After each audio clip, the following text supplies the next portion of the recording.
Part VII of The Prince by Niccolò Machiavelli. Translated by W.K. Marriott. This recording is in the public domain. Read by Bob Neufeld. Chapter 23. How Flatterers Should be Avoided. I do not wish to leave out an important branch of this subject, for it is a danger from which princes are with difficulty preserved, unless they are very careful and discriminating. It is that of flatterers, of whom courts are full, because men are so self-complacent in their own affairs, and in a way so deceived in them, that they are preserved with difficulty from this pest, and if they wish to defend themselves, they run the danger of falling into contempt. Because there is no other way of guarding oneself from flatterers except letting men understand that to tell you the truth does not offend you. But when every one may tell you the truth, respect for you abates.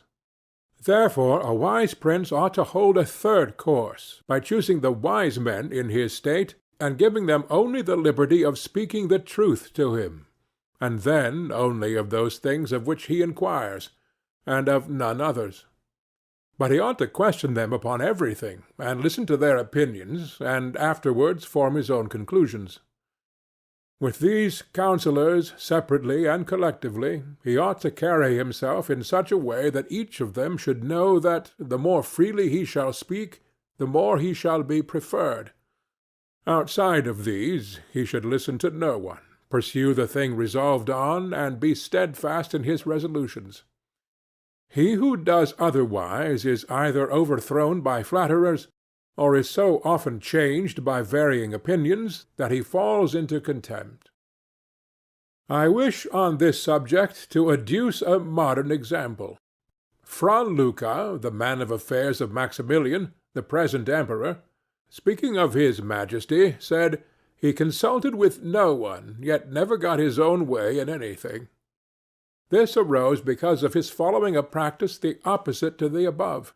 For the emperor is a secretive man. He does not communicate his designs to any one, nor does he receive opinions on them. But as in carrying them into effect they become revealed and known, they are at once obstructed by those men whom he has around him, and he, being pliant, is diverted from them.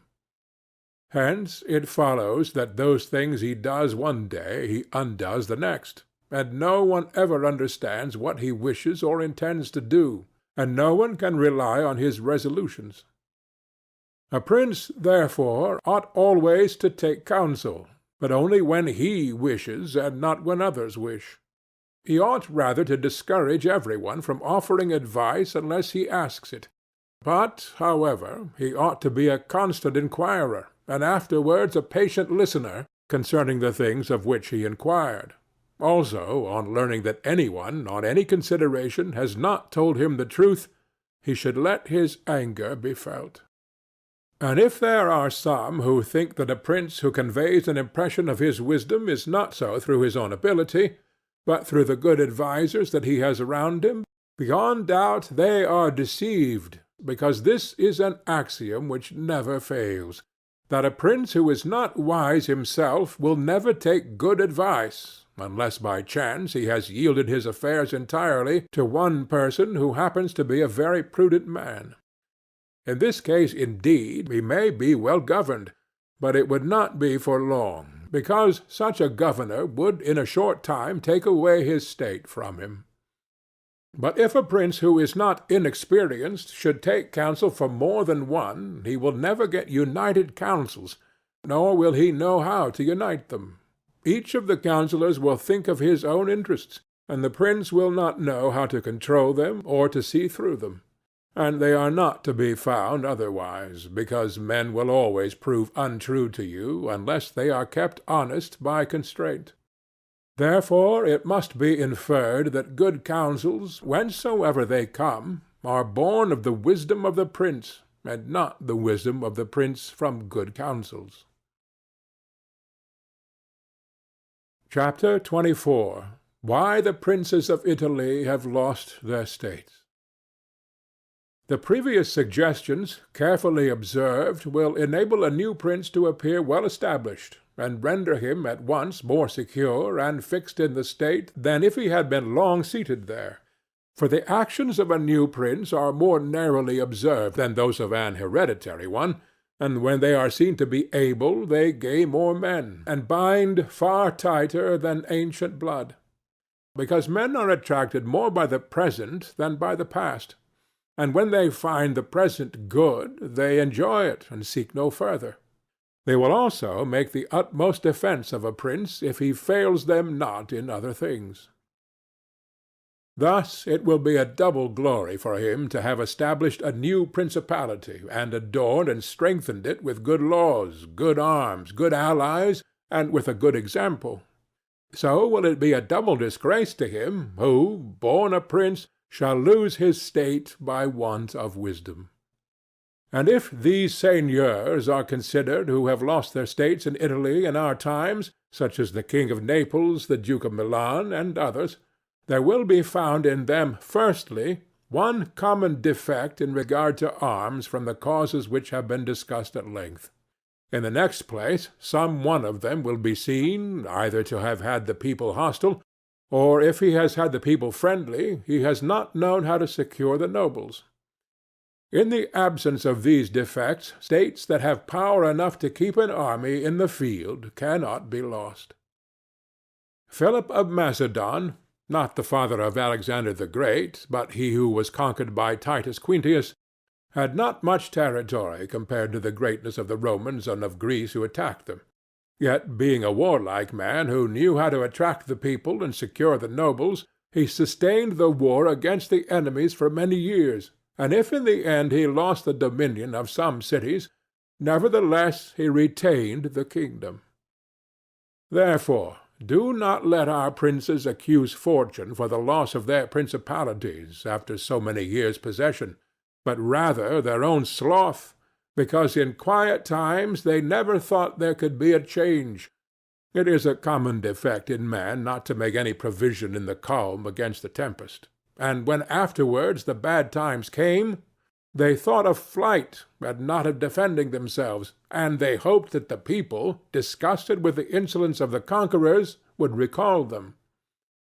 This course, when others fail, may be good, but it is very bad to have neglected all other expedients for that, since you would never wish to fall because you trusted to be able to find someone later on to restore you.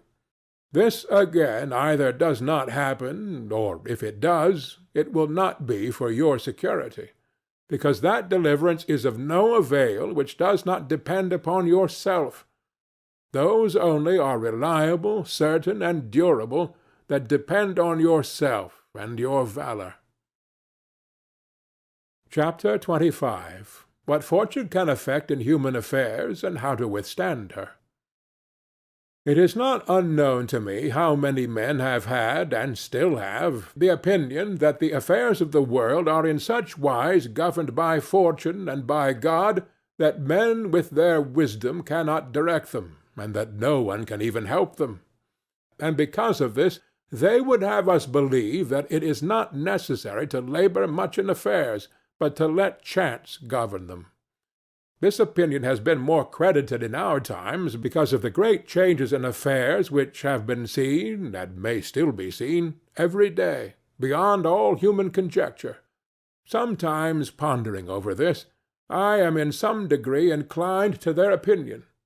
Nevertheless, not to extinguish our free will, I hold it to be true that fortune is the arbiter of one half of our actions, but that she still leaves us to direct the other half, or perhaps a little less. I compare her to one of those raging rivers which, when in flood, overflows the plains, sweeping away trees and buildings, bearing away the soil from place to place. Everything flies before it, all yield to its violence, without being able in any way to withstand it. And yet, though its nature be such, it does not follow, therefore, that men, when the weather becomes fair, shall not make provision, both for defences and barriers, in such a manner that, rising again, the waters may pass away by canal, and their force be neither so unrestrained nor so dangerous. So it happens with Fortune, who shows her power where valour has not prepared to resist her, and thither she turns her forces where she knows that barriers and defences have not been raised to constrain her. And if you will consider Italy, which is the seat of these changes, and which has given to them their impulse, you will see it to be an open country without barriers and without any defence.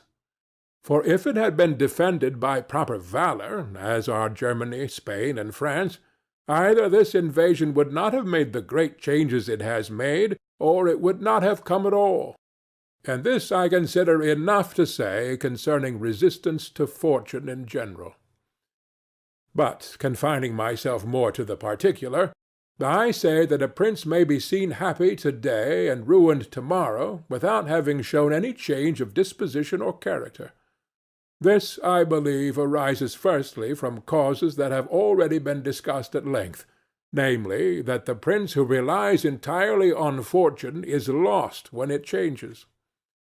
I believe also that he will be successful who directs his actions according to the spirit of the times, and that he whose actions do not accord with the times will not be successful.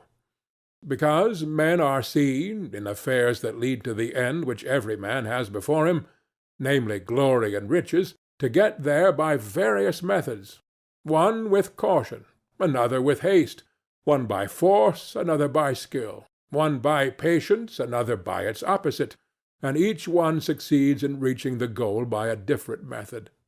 One can also see of two cautious men the one attain his end, the other fail, and similarly two men by different observances are equally successful, the one being cautious, the other impetuous. All this arises from nothing else than whether or not they conform in their methods to the spirit of the times. This follows from what I have said, that two men working differently bring about the same effect, and of two working similarly, one attains his object and the other does not. Changes in a state also issue from this, for if to one who governs himself with caution and patience times and affairs converge in such a way that his administration is successful, his fortune is made, but if times and affairs change, he is ruined if he does not change his course of action.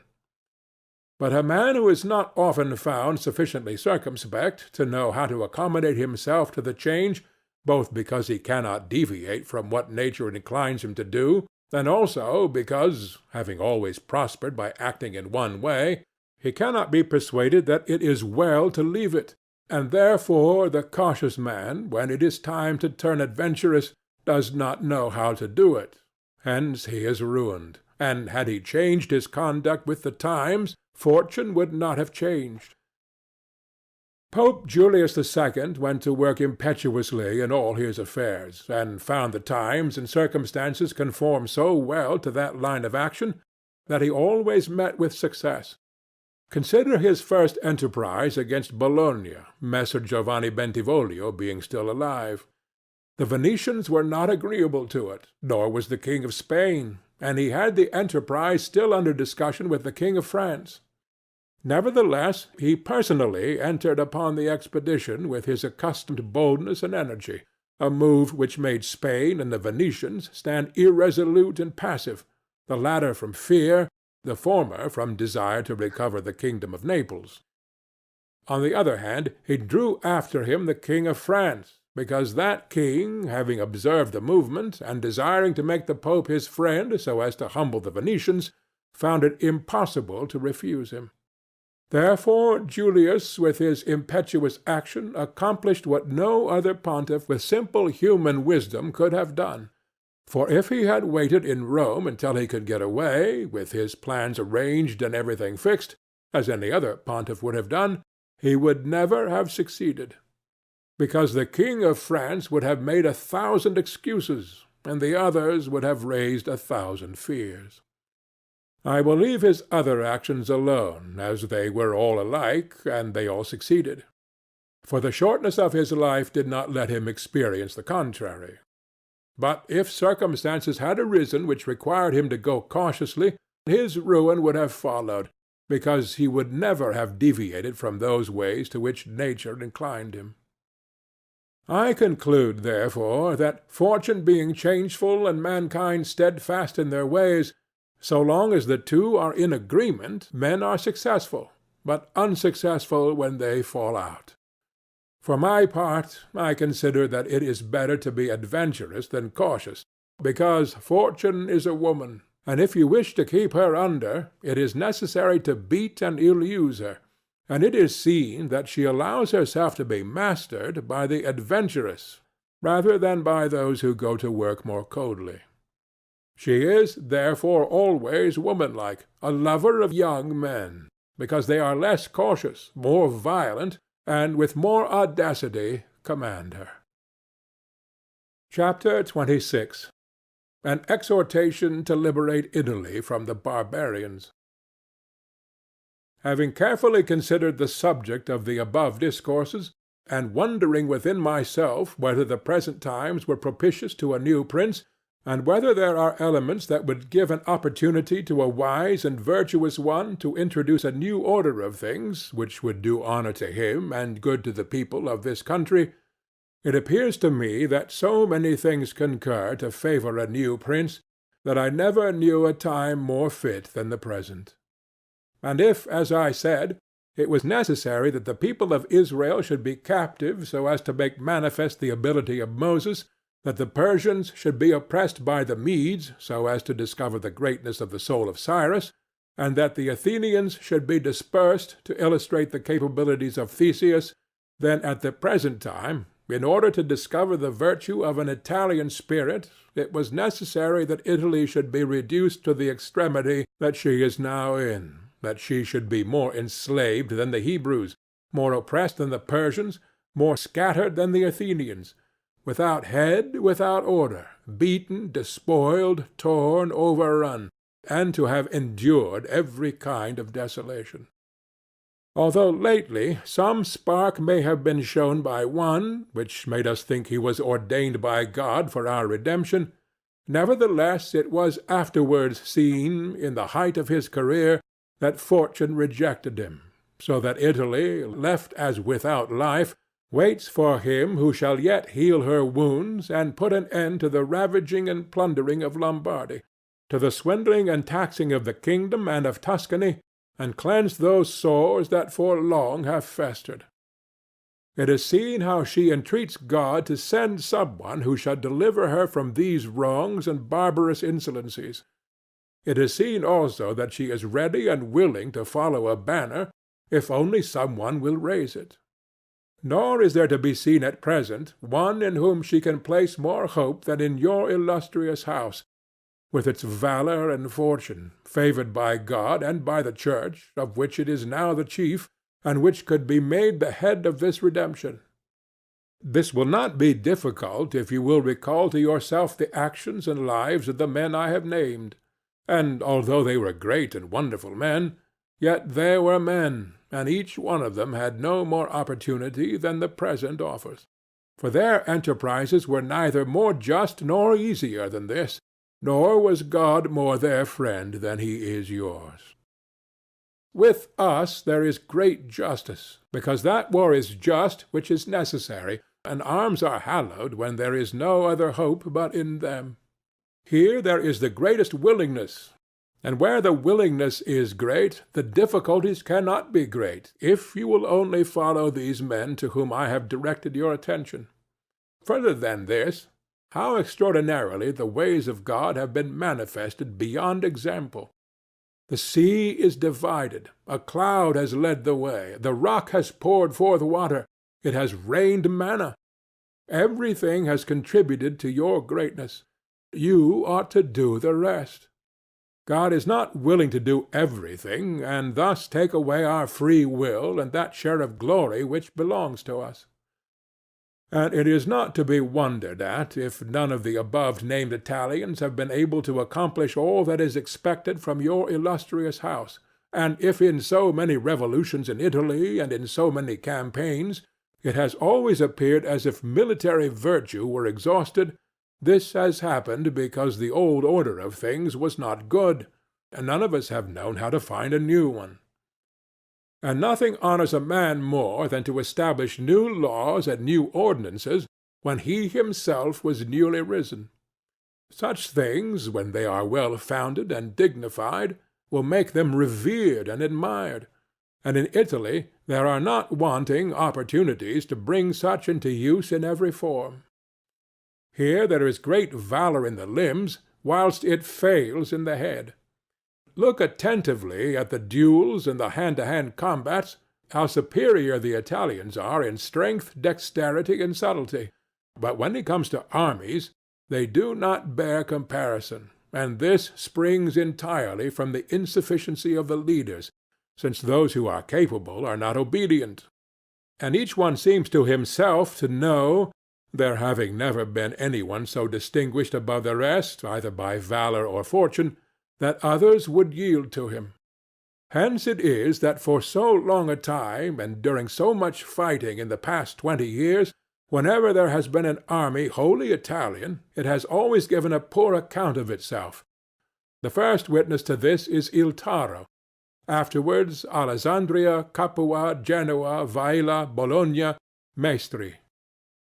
If, therefore, your illustrious house wishes to follow these remarkable men who have redeemed their country, it is necessary before all things, as a true foundation for every enterprise, to be provided with your own forces, because there can be no more faithful, truer, or better soldiers. And although singly they are good, altogether they will be much better when they find themselves commanded by their prince, honoured by him, and maintained at his expense. Therefore it is necessary to be prepared with such arms, so that you can be defended against foreigners by Italian valour. And although Swiss and Spanish infantry may be considered very formidable, nevertheless there is a defect in both, by reason of which a third order would not only be able to oppose them, but might be relied upon to overthrow them. For the Spaniards cannot resist cavalry, and the Switzers are afraid of infantry whenever they encounter them in close combat. Owing to this, as has been and may again be seen, the Spaniards are unable to resist French cavalry, and the Switzers are overthrown by Spanish infantry. And although a complete proof of this latter cannot be shown, nevertheless there was some evidence of it at the battle of Ravenna, when the Spanish infantry were confronted by German battalions, who followed the same tactics as the Swiss. When the Spaniards, by agility of body and with the aid of their shields, got in under the pikes of the Germans, and stood out of danger, able to attack, while the Germans stood helpless. And if the cavalry had not dashed up, all would have been over with them. It is possible, therefore, knowing the defects of both these infantries, to invent a new one, which will resist cavalry, and not be afraid of infantry. This need not create a new order of arms, but a variation upon the old. And these are the kind of improvements which confer reputation and power upon a new prince. This opportunity, therefore, ought not to be allowed to pass for letting Italy at last see her liberator appear.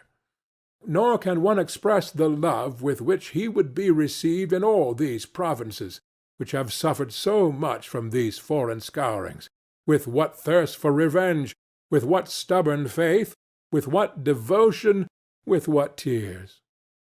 What door would be closed to him? Who would refuse obedience to him? What envy would hinder him? What Italian would refuse him homage? To all of us this barbarous dominion stinks. Let, therefore, your illustrious house take up this charge with that courage and hope with which all just enterprises are undertaken, so that under its standard our native country may be ennobled, and under its auspices may be verified that saying of Petrarch, "Virtue against fury shall advance the fight, and it in the combat soon shall put to flight. For the old Roman, valor is not dead, nor in the Italians breasts extinguished." End of The Prince, by Niccolò Machiavelli.